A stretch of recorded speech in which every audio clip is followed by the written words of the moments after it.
Hello, എല്ലാവർക്കും നമ്മുടെ ചാനലിലേക്ക് സ്വാഗതം. ചെറുപയർ മുളപ്പിക്കുന്ന വിധവും അത് വെച്ചുള്ള ഒരു തോരനുമാണ് കേട്ടോ നമ്മൾ ഇന്ന് കാണിക്കുന്നത്. 1/2 കപ്പ് ചെറുപയറാണ് കേട്ടോ ഞാൻ ഇതിനു വേണ്ടി ഉപയോഗിച്ചിരിക്കുന്നത്. ചെറുപയർ തലേന്ന് രാത്രി വെള്ളത്തിലിട്ട് വച്ചിട്ടുണ്ട്. പിറ്റേന്ന് രാവിലെ ഈ വെള്ളമെല്ലാം ഞാൻ ഊറ്റിക്കളഞ്ഞിട്ടുണ്ട്. പയർ ഇതേപോലെ എടുത്തിട്ടുണ്ട്. ഈർപ്പം മുഴുവനായിട്ട് പോയിട്ടും ഇല്ല. ഇതുപോലൊരു പാത്രം ഞാൻ എടുത്തു വെച്ചിട്ടുണ്ട്. അതിലേക്ക് ഒരു കോട്ടൺ തുണി ഇട്ട് കൊടുക്കുക. ഈ കോട്ടൺ തുണിയിലേക്ക് നേരത്തെ നമ്മൾ വെള്ളമെല്ലാം കളഞ്ഞു വെച്ചിരിക്കുന്ന ചെറുപയർ ഇട്ട് കൊടുക്കണം. അതിനുശേഷം ഈ തുണി കൊണ്ട് പയറിനെ മൂടി വെക്കുക.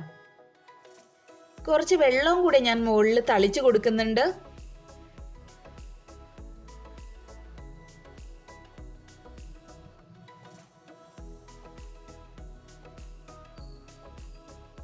അതിനുശേഷം അടപ്പ് കൊണ്ട് അടച്ചു വെക്കുക. ഒരു എയർ ടൈറ്റ് കണ്ടെയ്നർ ആണ് കേട്ടോ ഞാൻ എടുത്തിരിക്കുന്നത്. അന്ന് തന്നെയാണ് നമ്മളിത് ഉപയോഗിക്കുന്നതെങ്കിൽ രാത്രിയാവുമ്പോഴേക്കും ചെറുതായേ മുള വരികയുള്ളൂ. ഞാൻ പിറ്റേന്ന് വൈകുന്നേരമാണ് കേട്ടോ ഇത് ഉപയോഗിക്കുന്നത്. അതിനു മുമ്പ് ഞാൻ ഒരു പ്രാവശ്യം വെള്ളം ഒന്ന് തളിച്ചു കൊടുത്തിട്ടുണ്ട്. ഇതേപോലെ പയറിന് നല്ല രീതിയിൽ മുളയെല്ലാം വന്നിട്ടുണ്ട്.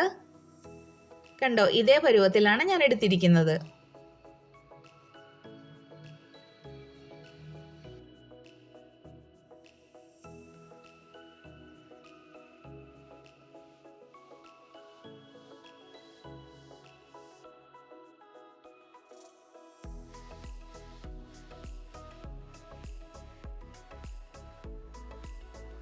ഇനി നമുക്ക് ഈ മുളപ്പിച്ച ചെറുപയർ കൊണ്ടൊരു തോരൻ തയ്യാറാക്കാം. ഞാനൊരു ചട്ടി വെച്ച് കൊടുത്തിട്ടുണ്ട്. അതിലേക്ക് കുറച്ച് വെളിച്ചെണ്ണ ഒഴിച്ചു കൊടുക്കുക. വെളിച്ചെണ്ണ എല്ലാം ചൂടായി കഴിയുമ്പോൾ 1/2 ടീസ്പൂൺ കടുക് ഇട്ട് കൊടുക്കുന്നുണ്ട്. കടുകെല്ലാം പൊട്ടിക്കഴിയുമ്പോൾ അതിലേക്ക് ഒരു തണ്ട് കറിവേപ്പില ഞാൻ ഇട്ട് കൊടുക്കുന്നുണ്ട്. ഒരു 6 ചെറിയുള്ളി നീളത്തിലരിഞ്ഞതും എരിവിനനുസരിച്ച് പച്ചമുളകും ഞാൻ ഇട്ട് കൊടുത്തിട്ടുണ്ട്. ഇനി ഈ ചെറിയുള്ളി എല്ലാം നന്നായിട്ട് വഴറ്റിയെടുക്കണം.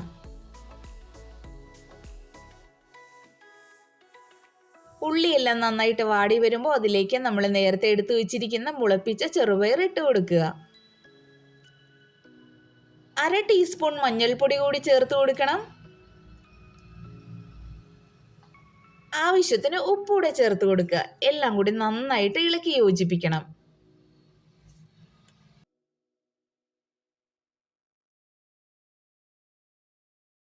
കാൽ കപ്പ് വെള്ളവും കൂടി ഞാൻ ഒഴിച്ചു കൊടുക്കുന്നുണ്ട്. എല്ലാം കൂടി ഒന്നുകൂടി ഇളക്കി യോജിപ്പിച്ചതിന് ശേഷം അടച്ചു വെച്ച് വേവിച്ചെടുക്കണം.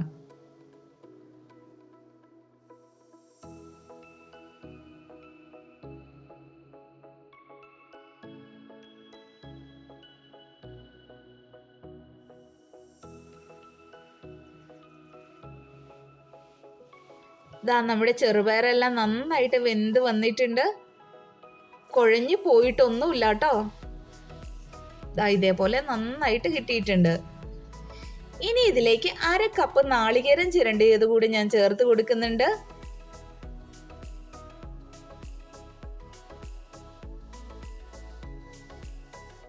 എല്ലാം കൂടി നന്നായിട്ട് ഇളക്കി യോജിപ്പിച്ചതിന് ശേഷം ചെറുതായി ഒന്ന് ചൂടായി വരുമ്പോൾ തന്നെ ഫ്ലെയിം ഓഫ് ചെയ്യുക. സൂപ്പർ ടേസ്റ്റ് ആണ് കേട്ടോ ഈ തോരന്. ഒരു പ്രാവശ്യമെങ്കിലും നിങ്ങൾ ഇതേപോലെ ഒന്ന് തയ്യാറാക്കി നോക്കണേ. തീർച്ചയായും നിങ്ങൾക്ക് ഇഷ്ടപ്പെടും. തയ്യാറാക്കിയതിന് ശേഷം നിങ്ങളുടെ വിലയേറിയ അഭിപ്രായങ്ങളും കമന്റ് ബോക്സിൽ അറിയിക്കണം കേട്ടോ. കൂടെ നമ്മുടെ ചാനൽ കൂടി ഒന്ന് സബ്സ്ക്രൈബ് ചെയ്ത് സപ്പോർട്ട് ചെയ്യണേ.